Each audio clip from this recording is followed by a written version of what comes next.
بهترین خط حمله لالیگا مقابل بهترین دفاع لالیگا. الان بچه‌ها چطور خوش اومدید ویدیو جای منو میرم اینجا چنل بارساکمپ. امروز قراره یه ویدیو داشته باشیم راجع به پیش‌بازی بارسلونا مقابل اتلتیکو مادرید. این اولی ویدیو چنل بارساکمپه.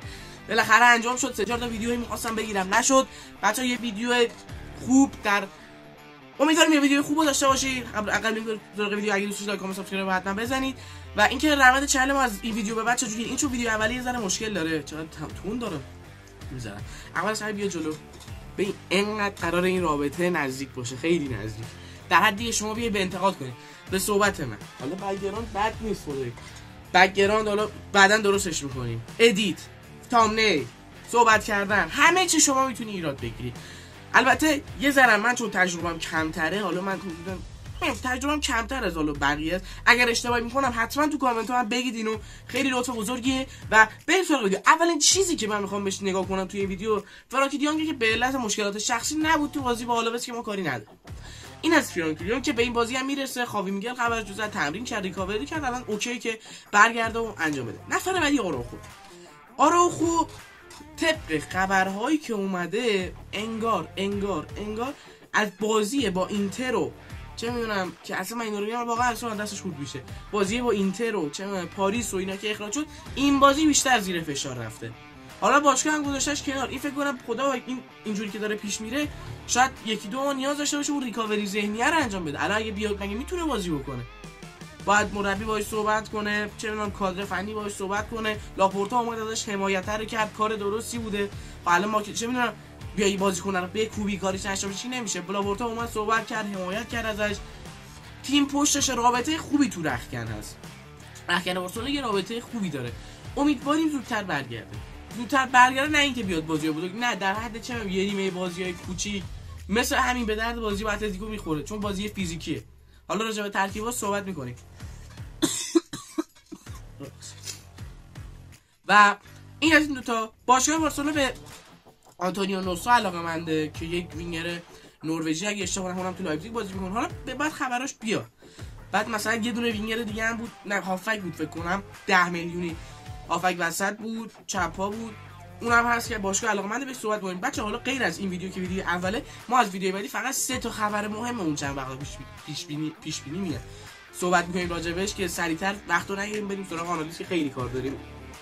و بیلد آلمان یه خبری زده که باشگاه بارسلونا چند بار استعدادیابای خودشو برای زیر نظر گرفتن آسان اودراوگو، حالا اگر اشتباه نکنم، فرستاده. هافک وسط چپ پاه و حالا خوبه. یه خبری دیگه هم که اومده، جرارد مارتین اعتماد شاید مسعودی دارم میدن، اعتماد کادر فنی داره نسبت به خودش که برای پست دفاع وسط که خوبم بازی کرد. جلوی بیلبائو عالی بود، حقشون نگیری، عالی بود، در حد خودش شاهکار بود. بچه‌ها من از کلمه لفظ شاهکار رو بیاد بکنیم دو حالت. یک شاهکار یعنی خیلی بالا، یک شاهکار اصلا خیلی افتضاح. خب این از این.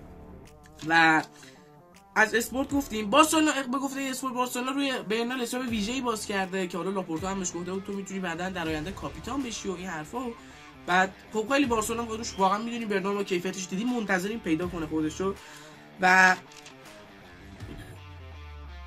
خبری که راجع به فیلیک اومد، اون صحنه‌ای که هممون به هم ریختیم سر صحنه فیلیک.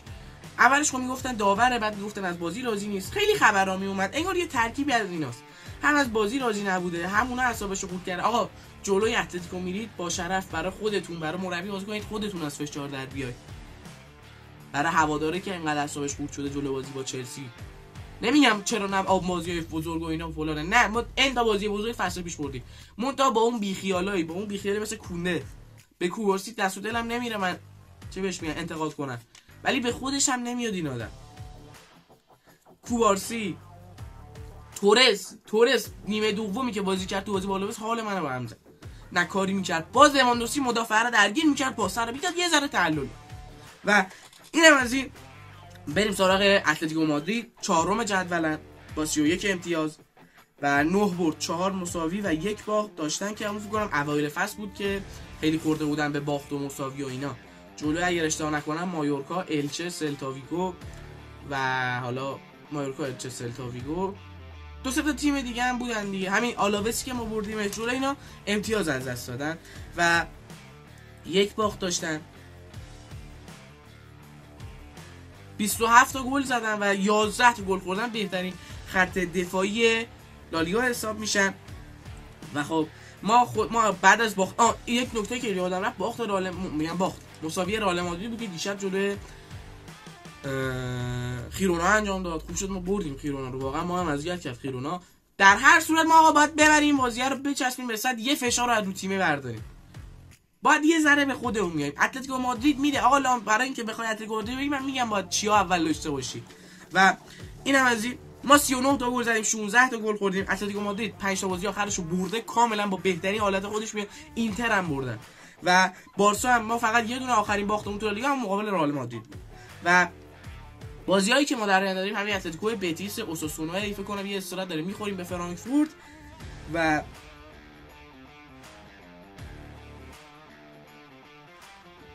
همینا. فصل پیش با اتلتیکو مادرید ما 4 تا بازی انجام دادیم که بازی اول که خیلی هم خوب بازی کردیم، لامین هم مصدوم بود، گاوی چرخید پاس داد، پدری زد، رافینیا زد از بالا تیرک 2-1 باختیم. بازی خوبی رو داشتیم که باختیم. بعد دوباره بازی بعدی که 4-4 شد، شب کامبک تو کامبک ها 2 تا خوردیم، کوبارسی و اینیگو زدن، بعد یامال خوب بود، لوا هم یه دونه زد اگر اشتباه نکنم.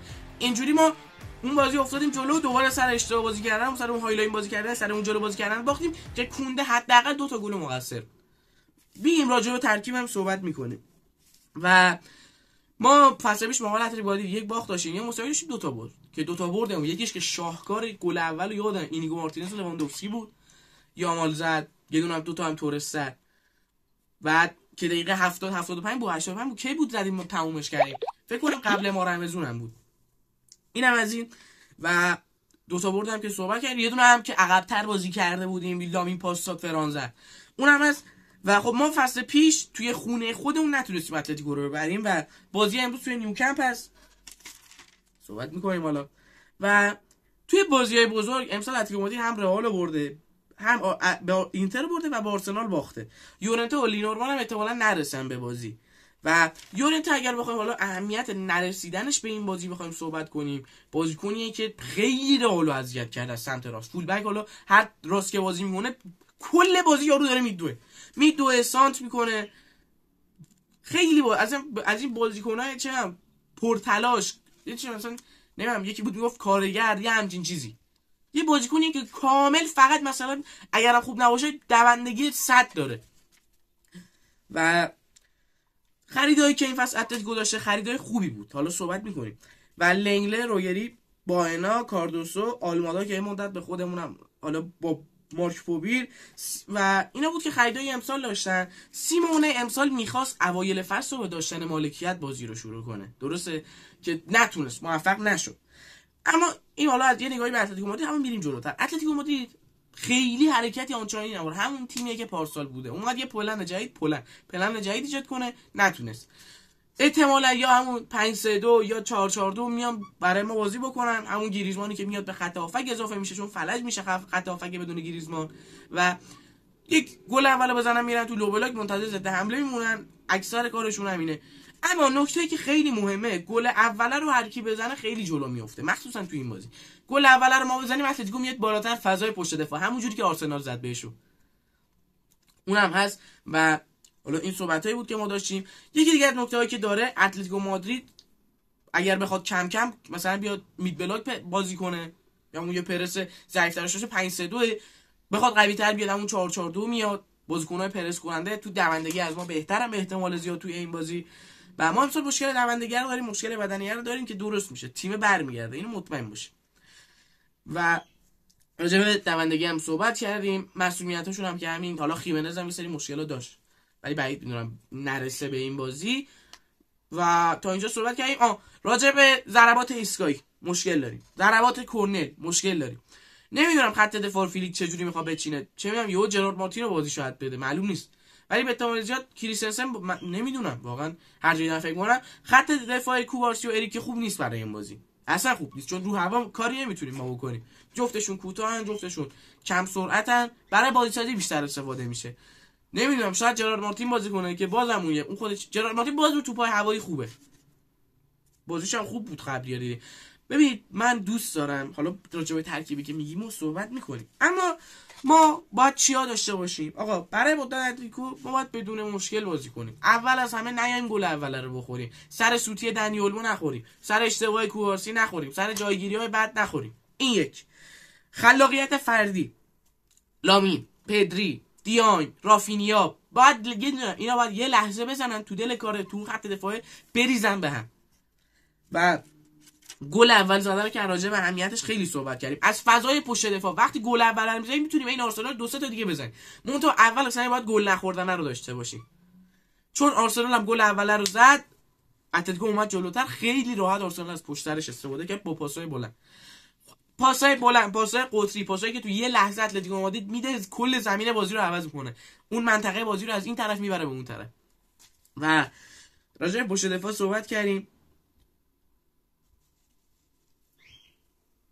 خط هافک اون باید شب خوبی رو داشته باشه، بتونیم خط هافک اونا رو بگیریم، نه نمونیم زیر پرسشون. پدری، فرانکی دیانگ که احتمالاً ما راجع به ترکیب صحبت می‌کنیم آخرش. و یکی از نکته‌هایی که دیگه هم اتلتیکو هست، میاد وسط زمینه رو شلوغ میکنه، اما تا یک جاهایی گوشه رو به شما میده. گوشه رو به شما بده، دفاعش یه جوری میاد سمت شما پرس کنه که 4 نفر با سمت اون کل ترکیب به سمت دفاعی میرن. شلوغ نمیکنه زیاد گوشه رو، بیشتر تمرکزشون اگه جای شلوغ کنن میان وسط زمینه رو شلوغ میکنن. راجع به بارسلونا می‌خوایم صحبت کنیم که گفتیم چرا نکاتی باید داشته باشه، اما ترکیب هست. خوان گارسیا 100% فیکسه. من توی فکر خودم دیشب داشتم فکر میکردم اگر من جای هانس فیلیک بودم که در هیچ دنیایی نمیشه، شما میومدم از کوبارسیو کریستنسن استفاده میکردم. خودتون از من خیلی حرفه‌ای تری تو 100 جای دیگه کیفیت کریستنسن رو میدونیم چه خوبه. امشب آقا بازی رو بلنده، باید کریستنسن رو بیاریم هدر رو بزنه، سر اوله رو بزنه. و ما از نظر من اگه با خوان گارسیا 100% جاشه، با لم که 100%، یه کوارسیو کریستنسن رو داشته مثلا کونده رو بازی نمیدادیم، اریکو بازی میدادیم. اریک هم حالا آنچنان شرایط خوبی نداشته بازی قبلیش، اما از کونده 100 بهتره. و این هم از این خط هافکمون که قطعا با همون پدری و دیانگ و اولمو بازی میکنیم، خط هافک کلاسیک پارسال. اولمو یه نیمچه برگشت‌ها، یه نیمچه نورا، یه نیمچه سوهایی داره از اون اولمو قدیمیه میده. بدون توپه بهتر شده، با توپ یه ذره تعلل داره، یه ذره اعتماد به نفس پایینه. گل و باکس گل باید بیاره بالا این اعتماد به نفس رو. نباید بمونیم زیر پرس اتلتیکو مادرید. گل اول رو بخوریم دوباره باید عین فصل پیش معجزه کنیم بیایم بزنیم. خط حمله مونم که به اعتماد همون کلاسیک همیشگی دیگه، یامال و لواندوفسکی و رافینیا. پس چی؟ ما چند تا چیز نباید داشته باشیم. توپ دادن‌های یامال وقتی می‌خوایم از زمین خودمون بریم بیرون. یعنی شما این خط رو بگیری این سمت کانال دیگه، شما اینجا وقتی داری توپو لو میدی، یامال لو میده، همه تیم داره میاد بالا، لو که میدید سریعتر جا میمونی. استفاده، یعنی ببین فول بک ها ما باید کم و زیاد هی عقب و جلو کنیم بازی رو، مثل چند تا بازی قبلی که داشتیم انجام میدیم. حالا یه مدت اومدیم کمترش کردیم، بیشترش کردیم، باید این خط دفاع رو عقب و جلو کنیم. برای پرس 442 یه مدت انجام خبراش اومد که ورسول انجام میده، یکم صحبت قرار بکنیم تو ویدیو بعدی راجعش. و اینم از این تعللایی که لواندوفسکی نباید بکنه. یعنی لواندوفسکی توی 3 تا بازی 4 تا بازی قبلی دیدیم توی گلزنی خوبه و توی بازی سازی لواندوفسکی گیر میکنه، هر 3 باری هم که گیر کنه توپ رو از دست میده، پاس هم نمیده. یه پاس شاهکار داد به یامال خرابش کرد به هر دفعه، فدا سرش است. کل بازی 9 تا دوئل 15 تا داشته بود. بازی یامال هم که هر کدوم نگاه کنید اینجوری همه خوب بودن، همه بازی‌ها خوب بودن. امیدواریم این بازی هم خوب باشه و ما نیاز به این برده داریم. چرا میگم نیاز داریم؟ چون باید اینا برن مربی از زیر فشار، خودشون از زیر فشار، تیمو از زیر فشار در بیارن بیرون. صدر جدول یه امتیاز افاست. نه ما قهرمان شدیم، نه رئال مادرید چیزی از دست داده. مثل فصل پیش که 3-4 بار فصل جهت خود اتلتیکو مادرید هم یه بار رفت. فصل پیش هم یادتون بیاد یه همچین موردی بود دیگه. اتلتیکو مادرید با موقع حالا بازی قبل کریسمس داشتیم باشون. اول فصلش آنچنان قوی نبود، هی به مراتب قوی‌تر شد تا وسط فصل قوی شد که رئال مادرید رو تو چمپیونز لیگ برد. اون حاشیه‌های پنالتی و اینا که اصلا کاری نداریم. تیم بعدی دست کم بگیریمشون، خرابکاری کنیم، موقعیت‌ها رو نزنیم، گل می‌خوریم. فصل پیش ما هر باری که گل رو نزدیم خوردیم. از چه لحاظ بهتون بگم؟ بازی که یامال مصدوم بود پدری گل زد، بازی اولمون بود در اتلتیکو مادرید، انقدر نزدیم. من قشنگ یادم رافینیا نزد، فرمین نزد، لوان نزد، رافینیا چه یه دونه رو بود برد گوشه چیپ زد، گل رو خوردیم باختیم به همین راحتی.